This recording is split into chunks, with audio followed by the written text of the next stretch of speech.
Tech with Teammate, and as you guys can see, we have the DJI Mini 4 Pro. And the goal from this video is to determine, from my perspective, is this drone a beginner-friendly drone? Look, back and I'm better than ever. I think I got a vendetta. Oh, now they call me, I seen them. All of those times getting severed. I told them all I get let up. They get on top of me never. Give me a shot and I swear I shoot like Berettas. Yeah. They getting nervous, I seen it. What I seen, you wouldn't believe it. They said they wanted, I need it. The reason why I want to come with my opinions on it, because when I was in the market a couple weeks ago, right, so I've had this drone only for a couple weeks, I saw a lot of videos from, folks that already had experience with drones, right, or other DJI drones. So they were already familiar with the technology. They were familiar with just drones in general. And so it was a little bit hard for me to decide if this drone was the one I should go with, right? Because all the reviews are pretty solid. There was a lot of changes. I wouldn't say a lot of changes, but there were some improvements from the previous drone, Mini 3 Pro.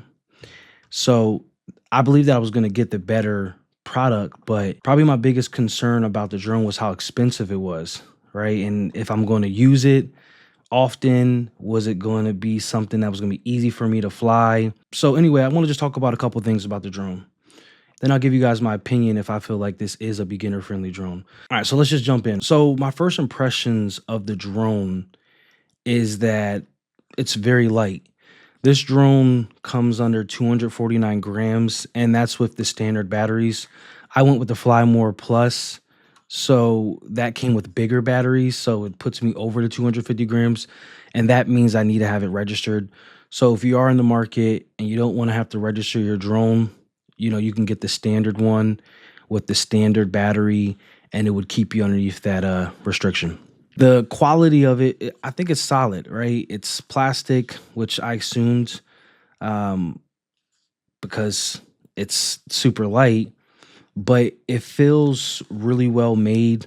I've crashed this already a few times, I'm not going to lie. And I think that's probably one of the things, like, hey, is it forgivable, right? So I would say it's slightly forgivable. If this thing drops from like 10 feet or even 8 feet or lands really hard on like a hard cement and not grass, it's definitely going to crack up. I've already broke some propellers. I've broke like the housing of the drone. I wouldn't say it's broke, it's kind of shifted. What else? The gimbal, like a plastic piece on the gimbal fell off. I mean, I was able to put it back on, but it falls apart. It's a light drone, so just keep that in mind. But overall, I'm confident in the quality of it. I think DJI, from what I've learned about them, I've had the Pocket 2 camera, that they make quality stuff. It seems like their quality control is pretty decent. But just like any technology, you can get a lemon. So just something to think about. But the next thing I want to talk about is like the price point. This drone starts at $750, and that's just the standard drone, the regular controller without the screen. I decided to go with the RC2, and the reason why is because I didn't want to have to use my iPhone. Well, first, I love tech. I want the best if I'm going to get it, and if I can afford it, I'm going to go with the best. I like the fact that I didn't have to use my external phone and connect it to the controller. I never really liked that idea of having a drone and then using my phone, which my phone dies. I wouldn't say it dies quickly, but I have calls and text messages coming. If my drone's up in the air, and I know you probably can still take calls on it, but then I got to take it off the controller. I just felt like it was going to be inconvenient. And for me as a new drone flyer, I want to just focus on the drone and flying rather than someone call me and then I'm just switching back between the app. I highly recommend it. Really solid. Another expensive piece, though, that can break. So you just got to be mindful of it and keep it away from kids and protect it when you're carrying it. With the Fly More bundle, I think I paid like over $1,100. I think it's like the top package you can get for this drone, but there is one slightly cheaper than that, which I think you can get the combos any way you want to, but I just went with the best. I just felt like I want to get the true experience. When it comes to like the batteries, if you only get one and it's the standard batteries, I think you can probably get 25 minutes of flying which for a new drone flyer, I feel like that's inconvenient. If you're out flying and you only can get 25 minutes of it and you got to bring it back down, I think it likes to come back at like 15 to 18%. So you can't even take it all the way down to zero. You probably can, and that's kind of backtracking out of some of the features it has, but you don't want to lose your drone up in the air because you're trying to get that you know, extra couple minutes of flying time. So with the Fly More bundle, you also get this, you get 2 more batteries, and then you get like this housing that is a Type-C adapter and you can charge it. It has the indicators for the batteries to tell you how charged they are, which I thought was worthwhile as well. Like if I fly and I want to fly some more, and because I think the biggest thing for it is like learning how to control the drone. And if you want to take pictures or good videos, you want it to be stable. And if you're like panning down for a zoom or zooming in, one thing I've noticed is like I'm a little bit sloppy because I'm over zooming in or under zooming in, and I think it takes time to get better with it. So more batteries mean more experience before you have to actually go back and charge it. So yeah, $1,100, pretty expensive. Next thing I want to talk about is some of the features, and I feel like for me, I didn't really look too much into the features, but when I got the drone, I'm like, wow, like they have some awesome features. Like one of the features that I like is the GPS, because you can actually on your RC2 or on your phone, you can set pinpoints and the drone will fly to the pinpoints automatically, which I think is pretty dope. The second thing, that second feature, which uses the GPS, is the return to home. So before you start flying, GPS locks in, it sets a home mark. So if you're up in the air and you just don't feel comfortable flying it back, you can actually hit the home button. So as you guys can see, it will return the drone back to like the home spot, which I thought is super dope.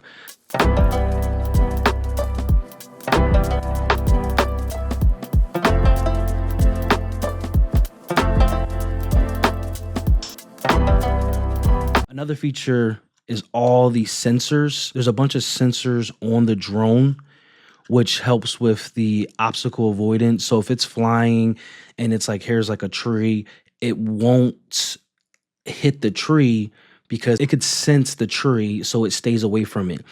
If you have something above you, it has sensors up top, so it won't try to fly up, it'll stop in place.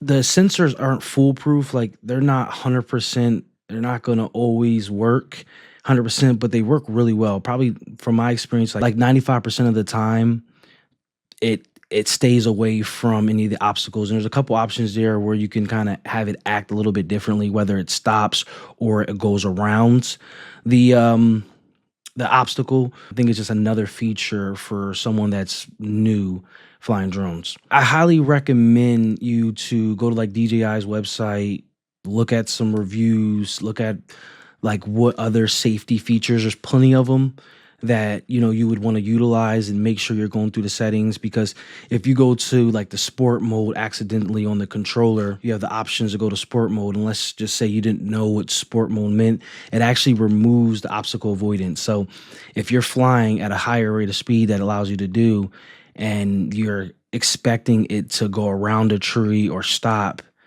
yeah, it's going to hit it because it turns off that safety feature when you go to sport mode. So I really recommend just going to DJI's website, type in the drone that you get, and look at some of those features, and also cross-reference with YouTube, maybe for some more visual prompts. But yeah, it's one of my recommendations. Next thing I recommend for this drone is the DJI Refresh. It's pretty much a warranty or protection for the drone that I think it's, for the value, for the cost, it comes with some value. So there's a couple price points there. For this drone, it was $79 and then $125. $79 was for the 1 year and $125 was for the 2 years. And they replace your drone if it flew away, right? It's called fly away. If the drone, something happens, maybe some wind blows it or some interference, and you lose your drone that way, they will replace it. And then also too, if you just have regular wear and tear and you want to get a fresh drone, they'll replace it. Let's say if you say, I'm done with this, let me just go ahead and get another one, I want to sell it. right? You can get a whole brand new drone and sell it. And I thought that was great. And there's some other features there. Take some time, look at that. I highly recommend it. And you want to make sure that you take advantage of it earlier than later. Talked about a bunch of these features, right? Great features. My experience is that the drone flies really well. You have dang near full control of it. But what are some of like the cons? So I want to start off with just price. $750 is super expensive.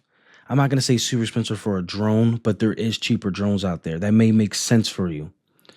But I think $750 in today's economy for a drone that you're probably just going to use for a hobby is expensive, right? And that's not even like with extra batteries, the RC2, paying over $1,100 is just wild in my mind. And I'm wild too for like even purchasing, but it is what it is. I wanted the drone. I've always wanted the drone and decided to just pull the trigger on it.